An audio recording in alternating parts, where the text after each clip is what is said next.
الان که دور همیم یه نکته رو میخوام بگم و اینکه یه نکته که الان ممکنه خیلیاتون درگیرش باشید. الان چون حالا ما داشتیم تا الان کانتنت درست میکردیم واسه کارنامه، خب حقیقتش اومدم جدی میخوام باشیم، میخوام یکم جدی باشیم.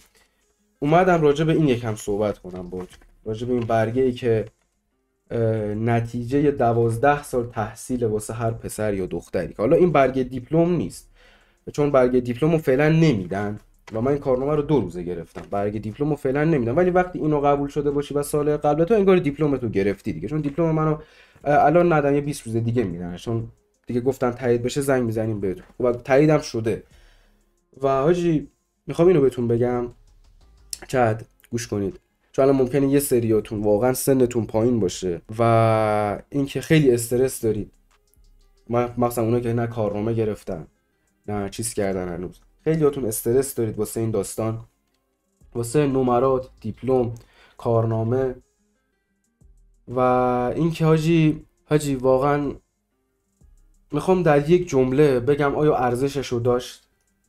آیا نتیجه 12 سال تحصیل تو این مملکت ارزشش رو داشت واسه این؟ نه، خداییش نه، خداییش نه. بچه ها من الان مثلا که این برگر رو نگاه میکنم، خب فقط به این دارم فکر میکنم که اون روزایی که حاجی استرس داشتم دوران ابتدایی واسه یه خیلی واسه این که خوبم بشه خیلی خوب پدر خودم رو در می آوردم، استرس داشتم، انقدر استرس داشتم مامانم میدونه، یعنی یه روز میارم تعریف کنه براتون حاجی، بالا می آوردم از استرس زیاد. خب بالا می آوردم از این استرس زیاد، شبا گریه میکردم وای حاجی امتحانو خراب کردم، اونو چی شده جی؟ گذشت، 12 سال گذشت به همین راحتی، اصلا اینو اینجوری یه بشکن زدی گذشت. من الان نیومدم اینجا بشینم حاجی به تو بگم درس نخون، نیومدم بهت بگم درس نخون، درس تو بخون، خوبم درس تو بخون، ولی اگه خراب کردی ناراحت نباش. وقتی زحمت تو کشیدی خراب کردی ناراحت نباش. بیا مادر من این همه میگفت فلان کن بیسار کن واسه این برگه، واسه یه برگه که این برگه رو 12 سال پیش اگر میخواستیم چاپش کنیم زیر 500 تک تومانی هزینه‌اش نمیشد. 12 سال پیش همین یه دونه برگه رو، این یه برگه هیچ ارزشی هم نداره. با این میسنجنت تو این مملکت، با این میسنجنت. اگر نمراتت خوب باشه تو پسر خوبی هستی، آدم درستی هستی، هر چقدر بدذات باشی بری مثلا شما گل بکشی، گل بفروشی، ولی نمراتت خوب باشه نه این بچه درس خونه پس آدم خوبیه. ولی اگر آدم درستی باشی نمراتت کم باشه هیچ کس باهات حال نمیکنه، این آدم بدیه، درسشو نمیخونه، اونش اینجوریه اینش اونجوریه. شاید من الان 1 سال و نیمه تقریبا که وظیفه نوکری کردن شما رو دارم. 1 ساله که 1 سال و نیمه که حاجی دارم کانتنت درست میکنم، حالا چه از زمان آپارا چه الان که 6-7 ماه اومدم یوتیوب. و حاجی من اینو فهمیدم که حاجی تو این کار در واقع، یکی تو این کار و یکی تو این سال آخر، متاسفانه خیلی دیر فهمیدم حاجی هیچ چیزی به اندازه کاری که خودت دوستش داری ارزش نداره. میخواد راجع به هر چی باشه. من حاجی همه جلومو گرفتم، من خانواده‌ام، داداشام، رفیقام مثلا نه که بگن این کارو ادامه بده، مسخره‌ام می‌کردن.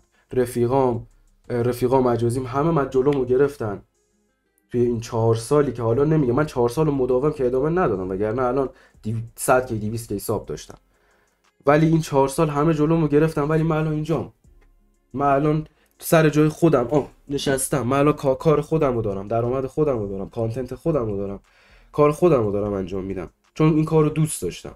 تو هم اگه درس خوندن رو دوست داری باید واسش تلاش کنی، بخونی موفق میشی که مگه میشه آدم واسه یه چیزی زحمت بکشه موفق نشه؟ هر کی میگه زحمت میکشی تو این مملکت نمیشه و وای فلان، گو میخوره.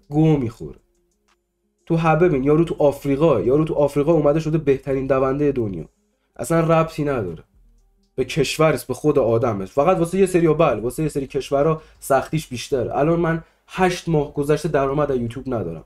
چرا؟ چون ایرانیام، کانتنت هم درسته، نکته مثبت 18 ندارم، کار اشتباهی انجام ندادم، کار غیر قانونی نکردم، ویوم فیک نیست، هیچ کاری نکردم، ولی درآمد این فعال نمیشه. چرا؟ چون ایرانیام. حساب انست ندارم، باید برم با MCN ببندم. MCN میگه چی؟ MCN میگه محمد کینگ تو باید ماهیانه 15-20 کی ویو بازدید ویدیوهای لانگت باشه، مثل همین ویدیویی که الان دارید میبینید.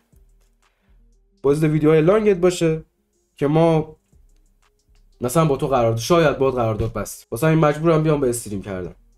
نه اینکه بعدم بیاد، عاشق استریم کردم. اتفاقا یکی از پوینت های مثبت این زندگی من در حال حاضر اینه که میتونم 4 نفر رو بخندونم هر روز. فقط اینو اومدم بهتون بگم آقا من 12 سال اشتباه کردم. تو اگه سنت کمتر از این داداش بی ارزشت گوش کن. این اشتباه رو نکن. هرس نخور. واسه نمره جماعت هرس نخور. واسه چیزی که رو کیبورد 2 تا عدد میذارن عوض میشه هرس نخور. واسه چیزی که برن داخل وبسایت اون 7 رو بکنن 10 هرس نخور. واسه خوب و خیلی خوبی که هیچ وقت نمیگه که تو چه استعدادی داری هرس نخور. من هرس خوردم.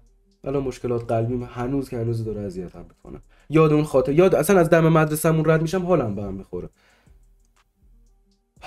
میخوره. چی شد تهش؟ هرس خوردم، در بودو سگ دو زدم، میرفتم تو دستشویی گریه میکردم، وای این امتحانو خوب گرفتم، این امتحان قابل قبول، اون موقع قابل قبول و نیاز به تلاش بود، نمیدونم الانم هستن یا نه، وای اونو خوب گرفتم، اینو خراب کردم، الان مامانم. چی شد؟ مگه این نیست اومدم سر کاری که دوستش دارم؟ مگه این نیست آجی تموم شد؟ تهش تموم میشه. ببین درس، دانشگاه اینا تموم میشه، مهم اینه که چجوری تموم بشه. مهم اینه که تو هر وقت بهش فکر میکنی بخندی، نه مثل من حالت از خودت به هم بخوره، نه مثل من از خاطرات مزخرفی که داشتی حالت به هم بخوره. من میگم من دم مدرسه‌ام رد میشم تپش قلب میگیرم، میترسم با 18-19 سال سن میترسم از دم مدرسه‌ام رد میشم، اینقدر خاطرات بدی داشتم. نباشید آقا، به چیزی که دوست دارید پایبند باشید. اگر درس خوشت نمیاد خر عالمی درس بخونی، خوشت نمیاد واسه برو سمت. ولی ببین نمیگم درس بخون، زحمتش رو بکش، چون یه زحمتیه که رو گردن همه ماست، نه پسر دختر داره، نه بعض جنسیتیه، نه فنسیتیه، نه سن و ساله، یه چیزیه که واسه همه هست.